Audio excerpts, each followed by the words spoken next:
북한이 27일 순항미사일 도발을 했는데 민주당의 화살은 김정은이 아니라 또다시 윤석열 정부를 향하며 북풍 음모론을 꺼내들었습니다.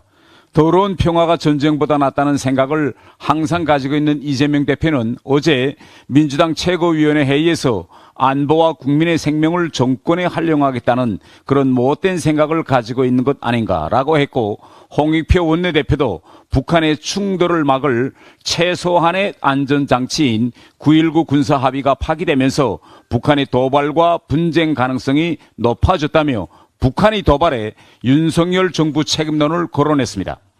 민주당의 북풍 음모론이 하루 이틀은 아니지만 요즘 더 적극적인 것은 해외 일부 전문가들이 북한의 올해 전쟁 불사 가능성을 언급한 것을 더 자주 근거로 들고 있는 것입니다.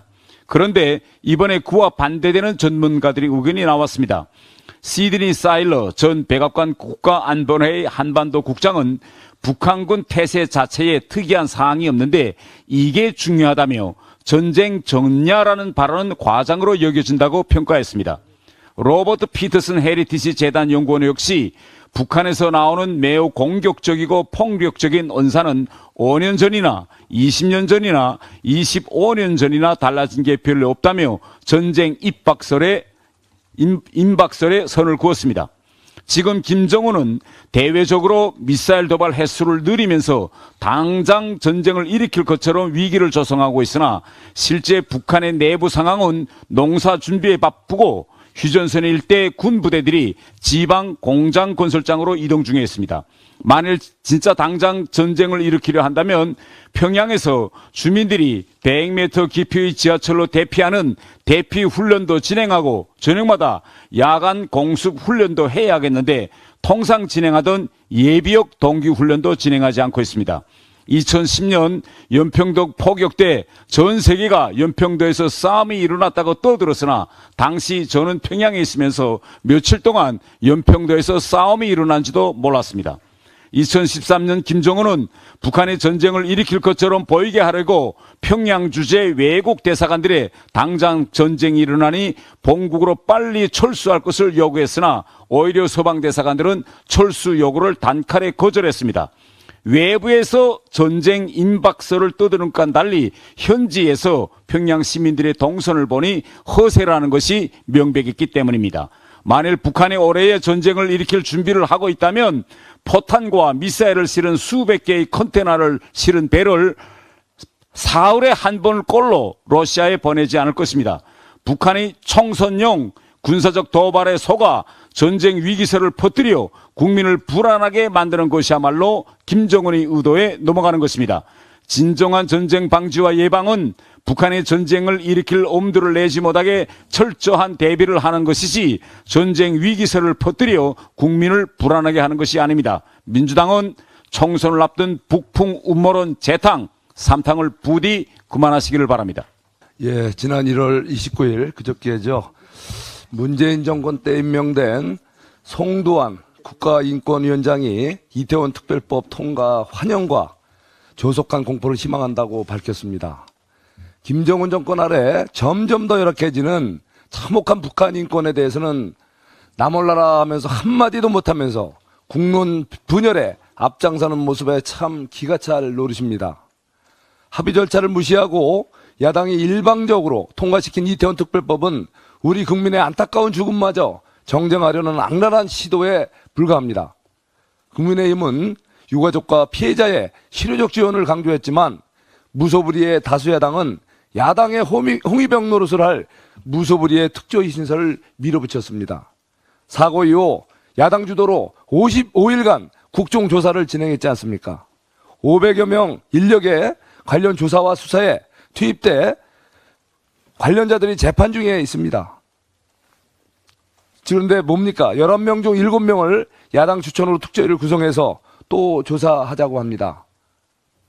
또 중복하고 또 예산 낭비하자는 겁니까? 도대체 뭐 하자는 겁니까? 그동안 조사를 거치고 또 행안부 장관을 해임했지 않습니까? 그것도 부족해서 탄핵까지 시켰습니다. 얼마나 기가 막힙니까? 그게 결국은 헌재소에서 또 기각 판결 받지 않았습니까? 세월호 참사 직후에 문재인 정부 출범했습니다. 제천화재 참사까지 겪었습니다. 반성하고 제대로 국가 시스템 정비했어야 되는 거 아닙니까? 문재인 정부 5년 동안 근본적인 참사 재발 방지 대책 마련은 딴청 피우기, 어물쩍 넘기기로 대응하면서 도대체 무슨 할 말이 있습니까? 민주당에 강력히 요청합니다. 정쟁의 정쟁을 위한 이태원 참사의 정쟁화를 즉각 중단해 주시기 바랍니다.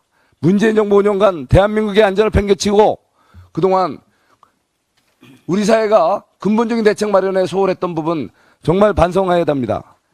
윤석열 정부의 국가 시스템을 정상화시키는 일에 야당은 적극 협조해 주기 바랍니다. 여성가족위원회 정경희 간사입니다.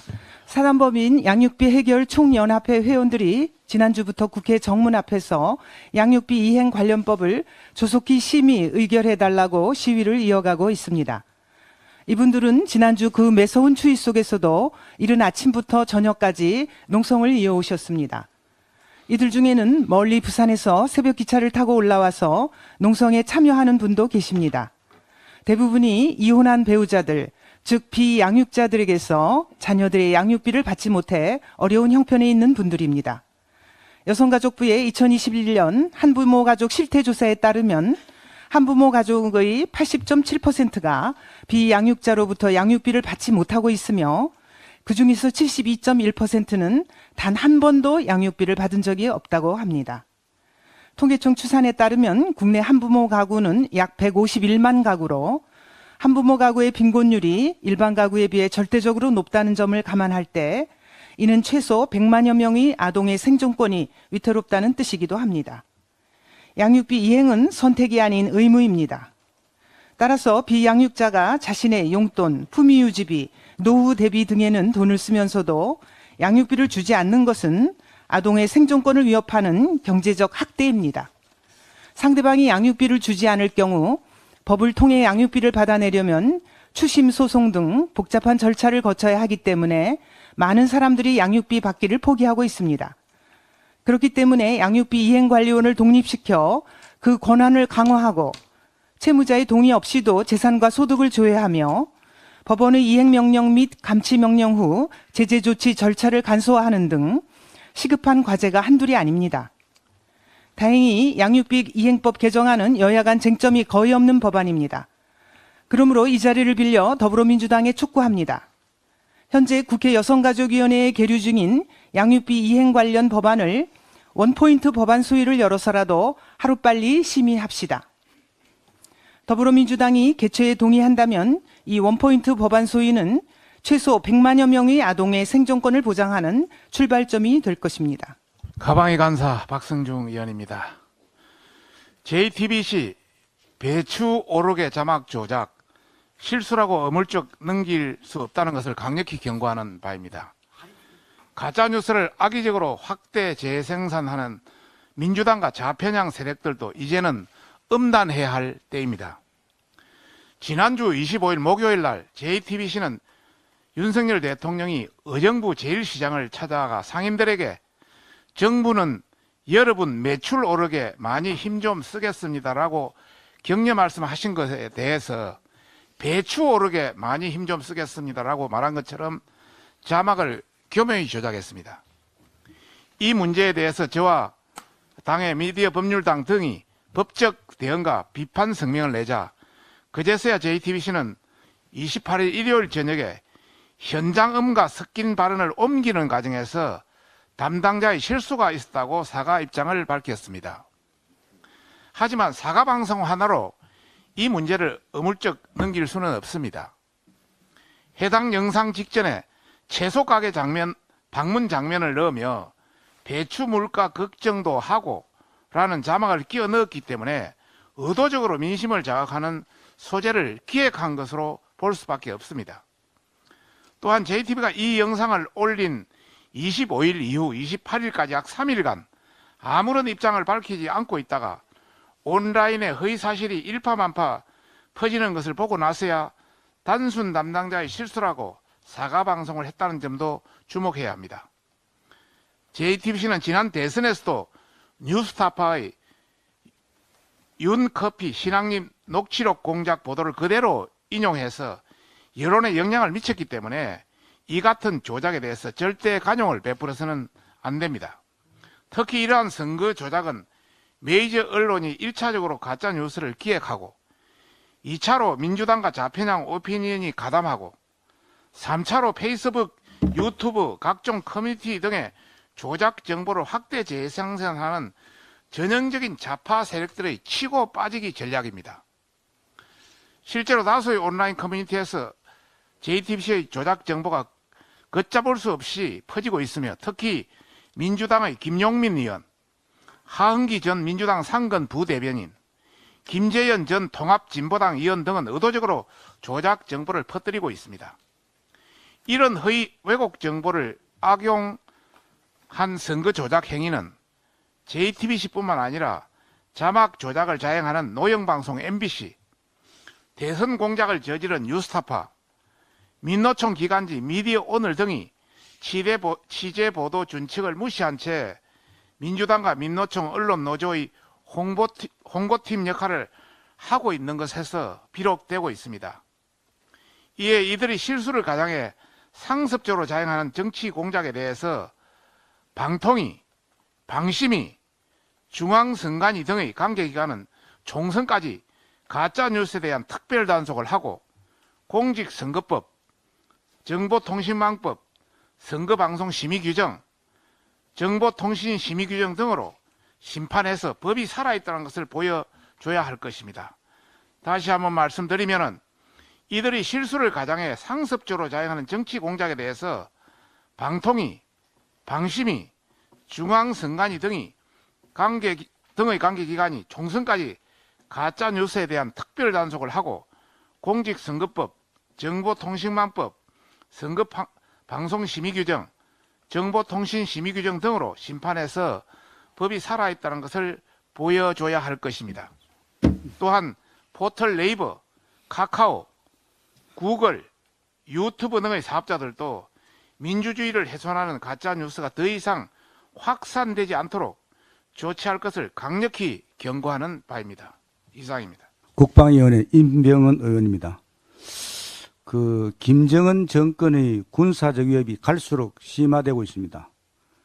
우리의 안보 불안을 부추기고 남남 갈등을 조장하기 위한 정치적 목적도 있겠지만은 실제로 대형 도발을 경고하는 목소리가 나라 안팎에서 커지고 있습니다. 북한은 지난 24일 평양 인근 내륙에서 서해상으로 순항미사일을 쏜 지 나흘 만에 함경남도 신포시 인근 해상에서 전술 핵 탑재 신형 순항미사일 발사 능력을 과시했습니다. 잠수함에서 발사된 것인지 아니면 미사일 시험 발사용 바지선에서 발사된 것인지는 명확하지 않습니다만은 과장됐다고 해도 가볍게 볼 상황은 아니라고 봅니다. 북한의 핵 탑재 잠수함 발사 순항미사일이 전력화된다면 우리에게 새로운 위협이 될 것입니다. 북한은 이미 개발된 잠수함 발사 탄도미사일에 이어 순항미사일까지 갖추게 되기 때문입니다. 이번 총선에서 우리 당은 정치개혁과 민생 공약을 많이 발표하고 있지만 북한 위협에 대응하는 안보 공약 또한 매우 중요하다고 생각합니다. 러시아의 북핵 위협에 대비해 미국은 영국의 핵무기 재배치를 진행 중입니다. 북핵 위협이 실제화되고 있는 상황에서 미국 핵 우산에만 안주할 수 없는 상황입니다. 자체 핵무장이 어렵다면 북핵에 버금가는 압도적 미사일 전력 확보가 필요합니다. 킬체인, KAMD, KMPR 모두에 쓰이는 미사일은 1만 발까지 양산하는 데 필요한 예산은 약 20조 원입니다. 최단 기간에 이를 충족시킬 수 있는 방안을 우리 당이 국민 앞에 약속하며 대북 안보 태세를 확고히 하려는 우리 정부의 강력한 의지를 보여줄 필요가 있을 것입니다. 감사합니다.